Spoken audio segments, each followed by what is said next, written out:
A lot can happen between falling in love with a house online and owning it, between imagining living there and breathing in your new home for the first time. Having an advocate who can help you navigate the complex world of financing, inspections, negotiating, analyzing the market, and talking through any anxieties that may pop up, that can make all the difference.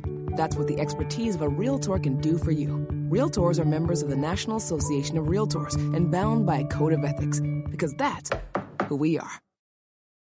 Whether you're a morning person or a bedtime procrastinator, everyone deserves a mattress that works for their style. And you'll find the best mattress for you at Ashley. The new Temper-Adapt collection at Ashley brings you one-of-a-kind body-conforming technology, making every sleep tailored to be your best. The collection also features cool-to-the-touch covers and motion absorption to help minimize sleep disruptions from partners, pets, or kids. Shop the all-new Temper-Adapt collection at Ashley, in-store or online at ashley.com. Ashley, for the love of home.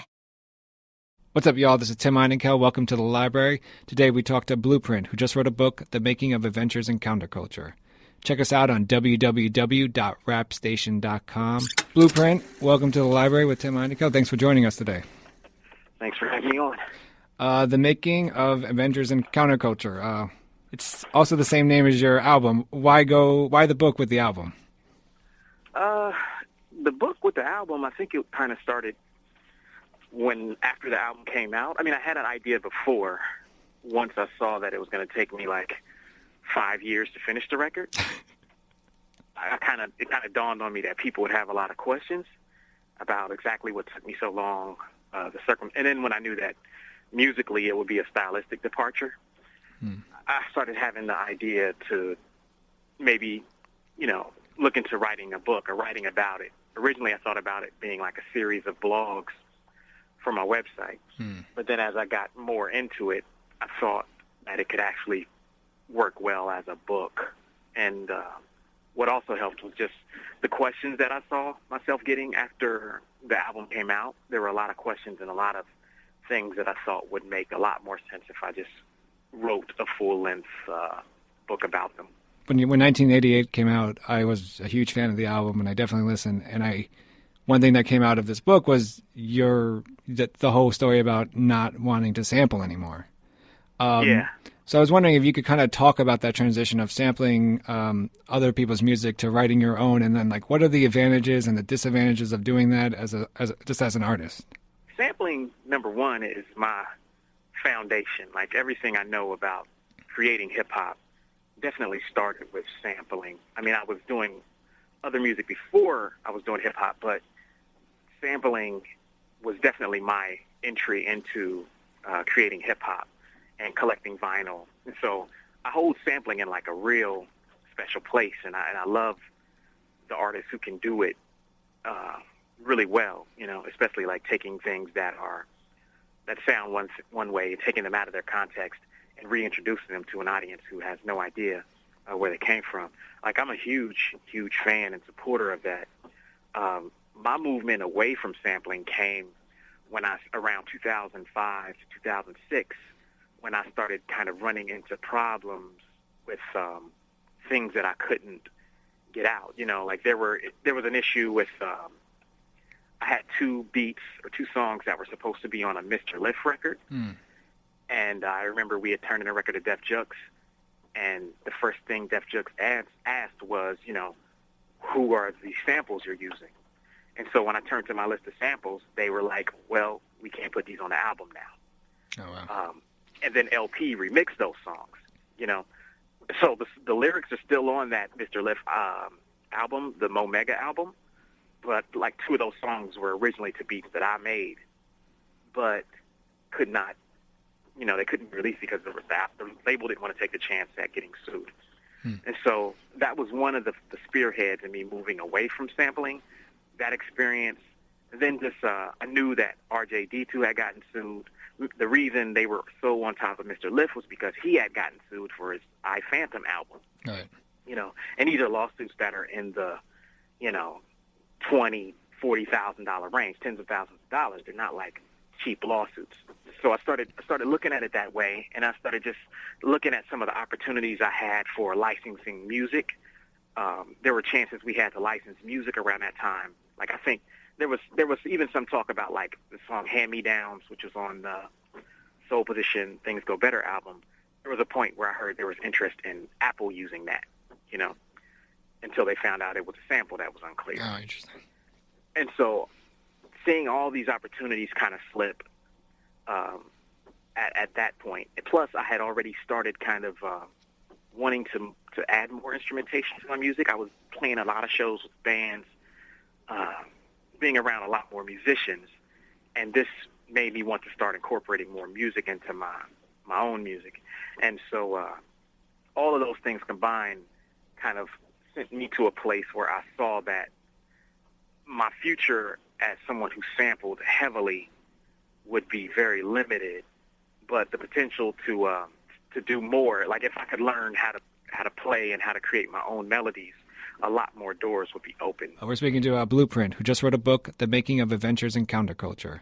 I want to get into the book and some of the stories behind the book. I want to talk about, it's on page 56, it's the song So Alive and the story behind that. Little boy, no father, skip school, why bother?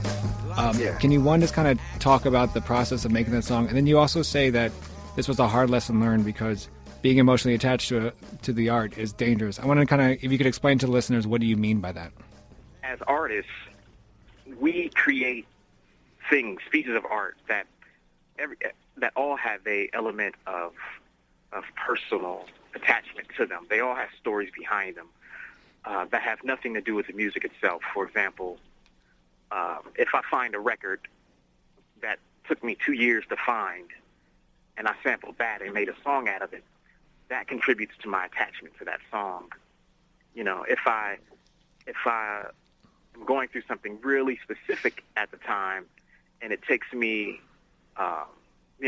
6 months, 8 months to really, really nail it down and write that music, then I become very emotionally attached to it. And I'm attached to the process, not necessarily the product. And whenever we have those emotional attachments, it makes it very difficult for us to make objective decisions about our art. We can't. It's hard for us to get rid of certain songs because certain songs mean certain things to us that have nothing to do with how they sound. And so that struggle, and that is something I learned and had to kind of go through with So Alive, where I was attached emotionally to the process I had went through in building it, so much so that the idea of changing it was something that I didn't want to do. Like, I couldn't make myself do it for several months. And it was that was kind of how I learned that lesson. I had to take a step back from it and look at it and say, hey, what are you really attached to, and why is it that you're so unable to make a change to this song? And then I realized it was because the process, I was in love with the process, and I felt like changing the song would have tainted that process. And I want to go into another, you have another story about kind of confronting your quote-unquote faults as an artist, and that's, and I reread it today before this interview, but I really like the story of Rise and Fall.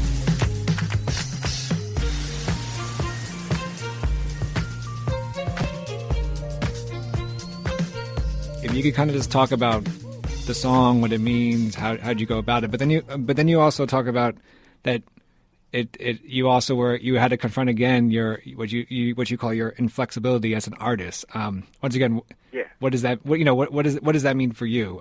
What was your inflexibility as an artist? A lot of my inflexibility came from all the rules and or I don't want to necessarily call them limitations, but there definitely are rules that are there, spoken and unspoken, about doing conventional hip-hop. And I was coming out of doing, the 1988 record, and so I still had all of those rules intact about sampling, what to sample, how to sample, when you should use certain things, because there's definitely a template for how those records were made, as well as, a template for how we kind of initiate each other into the hip-hop community. And I think I was very much attached to all of those rules. And being attached to those rules made it very hard for me to not have an agenda and to be inflexible when it came time to create, There's another story in the song, story in the book, I'm sorry. and it's a kind of a quote that it kind of stands out to me. It's when you're talking about mind, body, and soul. You have there are the following lyrics in the song, which you say is, Mastery is the highest mountain you could climb, but at the peak, it might make you lose your mind. I know the danger. and then you say to be truly great at something, you may have to open your mind up to a place where it has no barriers. So as an artist, is it kind of nerve-wracking for you to, quote unquote, be truly great? I mean, are you worried about losing your mind? When I was freestyling, I was worried about losing my mind more, because I couldn't close it. I didn't have the control then. I was really good when I was really good at it, but I definitely had those preoccupations more then. I was more worried about taking my mind somewhere where I couldn't shut it down then than now. I think now I've learned to control it more, but I do think that to be great, you really have to give up a lot, and you really have to give up all the expectations, and you can't be worried about rules and boundaries. You have to be willing to push in every instance and in every corner, be willing to not accept the normal thing that you would do and just take what your mind tells you to do. Like that's the beauty of freestyling. It's not that people say amazing things all the time. Right. It's that their mind goes somewhere where you can really hear it say things that they would never say in real life. The filters are gone. And I think that's what I've strived to try to create when I'm just making music, Right. What's the best way to get the book and the album, The Making of Adventures in Counterculture? They can go to printmatic.net, printmatic.net. That's my website. Or they can get the ebook version on Amazon.com. If you've got the Kindle, if you got the iPad, you can get the Kindle Reader plug-in for your iPad. You can still get it from Amazon. Cool. The name of the book is The Making of Adventures in Counterculture, and the artist is Blueprint. Blueprint, thanks so much for joining us on And You Don't Stop with Chuck D. Thanks for having me on. Make tapes, then pray somebody buy it up. Make a name and visualize us climbing up. The rhyme's much more than words sewn together. It personifies guys trying to grow together against all odds, like they didn't know no better. Some let go, others holding on forever. But it seems so far away, especially when you want to have it all today. So the kids can have a yard to play, and we ain't gotta grind till we all in gray. Since he was a kid, he would dream big. Now those dreams he used to have don't seem big, cause he appreciate how real the dream is and how much of his dream he's lived.